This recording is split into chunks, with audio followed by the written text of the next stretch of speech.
નમસ્કાર દર્શક મિત્રો, બોટાદ દસ્તક ન્યૂઝમાં આપનું હાર્દિક સ્વાગત છે અને હું છું એલડી મકવાણા. આપ જોઈ રહ્યા છો બોટાદ દસ્તક ન્યૂઝ. હવે પછીના સમાચાર વિગતવાર. દોસ્તો, બોટાદમાં દારૂએ એટલી માજા મૂકી છે કે ખરેખર જ્યારે દારૂના સમાચાર અમે આપીએ, દારૂના સમાચાર આપ્યા પછી જાણે એવું લાગે કે આ મજાક થઈ હોય એવું લાગે. કારણ કે મને એવું લાગે છે કે દારૂના સમાચાર આપ્યા પછી પોલીસનો હપ્તો વધી જતો લાગે છે. દારૂ બંધ નથી થતો પણ પોલીસનો હપ્તો વધી જતો લાગે છે. કારણ કે કેટલી જગ્યાએ દારૂ વેચાય છે, ઢગલાબંધ જગ્યાએ દારૂ વેચાય છે. હિફલીમાં 2-3 ઠેકાણે દારૂ વેચાય છે, ટેલિફોન એક્સચેન્જ પાસે દારૂ વેચાય છે, બ્રાહ્મણ સોસાયટીમાં દારૂ વેચાય છે, તુરખા રોડ ગગજીની ઝૂંપડી પાસે 2 જગ્યાએ દારૂ વેચાય છે, હરણકુઈ પોસ્ટ ઓફિસ પાસે એટલા એરિયાની અંદર 2 ઠેકાણે દારૂ વેચાય છે. હરણકુઈ ધોબીની જે મેલડી છે ત્યાં દારૂ વેચાય છે, ગઢડા રોડ ગુરુકુળ પાસે દારૂ વેચાય છે, ગાયત્રીનગરમાં દારૂ વેચાય છે, ખોડિયારનગર 1 ને 2 એમાં દારૂ વેચાય છે, 2 ઠેકાણે, 1 નંબરમાં અને 2 નંબરમાં. ભાવનગર ફાટક પાસે આનંદધામ ત્યાં દારૂ વેચાય છે, બાપા સીતારામનગર ત્યાં દારૂ વેચાય છે, પકાશનની વાડીમાં છેલ્લે ત્યાં દારૂ વેચાય છે, ખારામાં દેશી ઇંગ્લિશ 2 દારૂ વેચાય છે, નાગલપર દરવાજા પાસે ત્યાં પણ દારૂ વેચાય છે, હરિદર્શન વાળો ખાંચો આનંદધામ ત્યાં પણ દારૂ વેચાય છે. અને બીજું વિશેષમાં કે જે અનુસૂચિત જાતિ વિસ્તાર છે ત્યાં અત્યારે પરિસ્થિતિ એવી છે કે અનુસૂચિત જાતિના 12-15 વર્ષના છોકરાઓ દારૂએ ચડી ગયા છે. ગાંજો, અફીણ, ડોડવા આ બધી લાઈને ચડી ગયા છે. તો ખરેખર આ બધું આવે છે ક્યાંથી? આ કોની રહેમ દ્રષ્ટિથી આ બધું આવી રહ્યું છે? અને આ બધું જે હાલ્યું રહ્યું કોની રહેમ દ્રષ્ટિથી હાલી રહ્યું છે?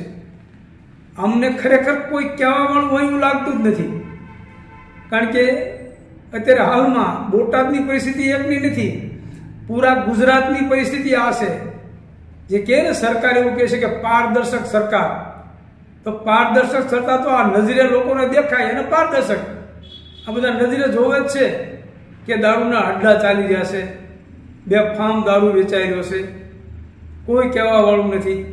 પોલીસ પડખે થઈને નીકળી જાય, દારૂ પીને બેફામ દારૂ પીને સૂતો હોય તો પોલીસવાળા પડખે થઈને ચાલ્યા જાય, એને કોઈ કહેવાવાળું નહીં. એવી જ રીતે 25 વારિયામાં ધૂમ દારૂ વેચાય, કોઈ કહેવાવાળું નહીં, 2-3 ઠેકાણે. એવી જ રીતે રાજીવનગર 286માં ત્યાં પણ ધૂમ દારૂ વેચાય. ત્યાં રેડ કરે, પકડે એટલે સેટિંગ કરીને 20-25 હજારમાં 10-15 ક્યાંક પકડ્યા હોય તો 20-25 હજાર રૂપિયા લઈને સેટિંગ કરી અને 3 લીટર બતાવી અને બાકીનો દારૂ વેચી નાખે, પોલીસ જ વેચી નાખે. ખરેખર શરમ લાગવી જોઈએ કે સેટિંગ કરીને 15 કેનના 3 લીટર બતાવવાનો અને 25,000 રૂપિયા લઈ લેવાના, એ શરમ લાગવી જોઈએ. અને એ પણ કેવી રીતે, ક્યાં સેટિંગ કર્યું, કેવી રીતે સેટિંગ કર્યું, એ પણ મારી પાસે વિડીયો ફૂટેજ છે.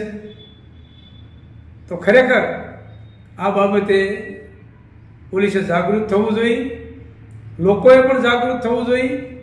મેં કીધું કે ભાઈ તમે આવો આપણે જનતા રેડ કરીએ, પણ જેના ધણી દારૂ પીવો છે એની બાયડીઓને ચિંતા નથી.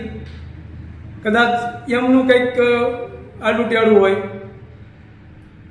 એવી જ રીતે જે મફતી ઉપરનું છે, જે બંચી મિલ શમશાન પાસે, ત્યાં તો ધોકાર તમે જુઓ ત્યાં તો લાઈન જ હોય છે. સવારે 9 વાગ્યાથી લાઈન ચાલુ થાય એ રાતના 10 વાગ્યા સુધી, પછી સવારે 5 વાગ્યાથી ચાલુ થાય તો 7 વાગ્યા સુધી, વચ્ચે 2 કલાક બંધ રહે ચા પાણીના ટાઈમે, પછી 7 થી 9 બંધ અને પાછું 9 વાગ્યાથી ચાલુ થાય તો રાતના 10, 11 વાગ્યા સુધી. એટલે આ જે મફતિયું કરવું છે શમશાનની સામે, ત્યાં તો બેફામ દારૂ ચાલી રહ્યો છે.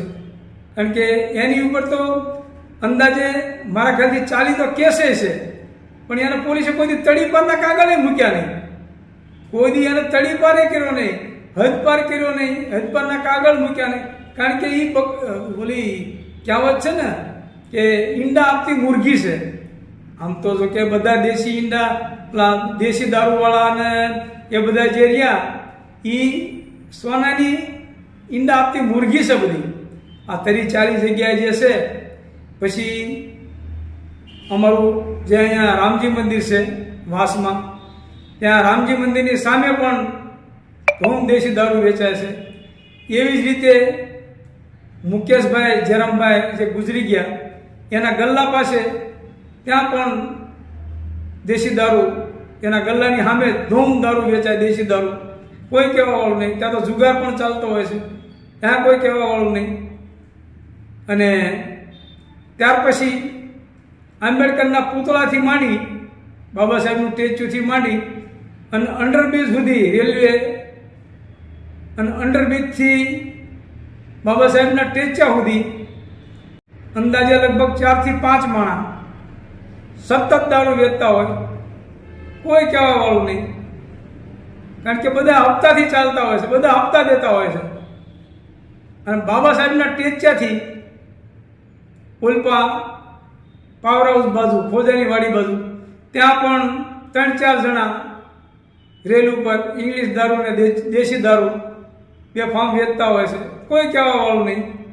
કારણ કે આજે આ હું મૂકીશ એટલે એમનો હપ્તો વધી જાય છે, બીજું કંઈ નહીં થાય. પણ ડી સ્ટાફનો, એલસીબી તો કદાચ આમાં નહીં પડતી હોય, પણ ડી સ્ટાફનો હપ્તો વધી જશે. ડી સ્ટાફનો હપ્તો કદાચ 25% વધી જાય. તરત કહેશે કે જો આ તમારા વિરુદ્ધ આવ્યું છે, અમે તમને પકડવા આવીશું, તો ઓલા તરત હપ્તો વધારી દેશે. એટલે હપ્તો વધારી દે, જ્યારે જ્યારે સમાચાર આવે ત્યારે હપ્તો વધી જાય. એ સિવાય બીજું કશું થતું નથી. તો દોસ્તો, આ બોટાદની તાસીર છે અને આ ગુજરાતની તાસીર છે, અને આ પારદર્શક સરકાર છે. આ તમે જોઈ શકો છો, પારદર્શક સરકાર. હવે મારે ડ્રોન લાવવાનું છે, અને ડ્રોનમાં પણ એવું છે કે એ પણ પોલીસ એમ કે ડ્રોન નહીં ઉડાડવું, ડ્રોન નહીં ઉડાડવું, ડ્રોન નહીં ઉડાડવાનું. તમારી પોલ ક્ષતિ થાય છે એટલે ડ્રોન નહીં ઉડાડવાનું ને. ડ્રોન ઉડાડો એટલે તમારી પોલ ક્ષતિ થાય. એટલે ખરેખર મારે ડ્રોન લાવવું છે, અને મારે ડ્રોન દારૂવાળા ઉપર જ ઉડાડવું છે.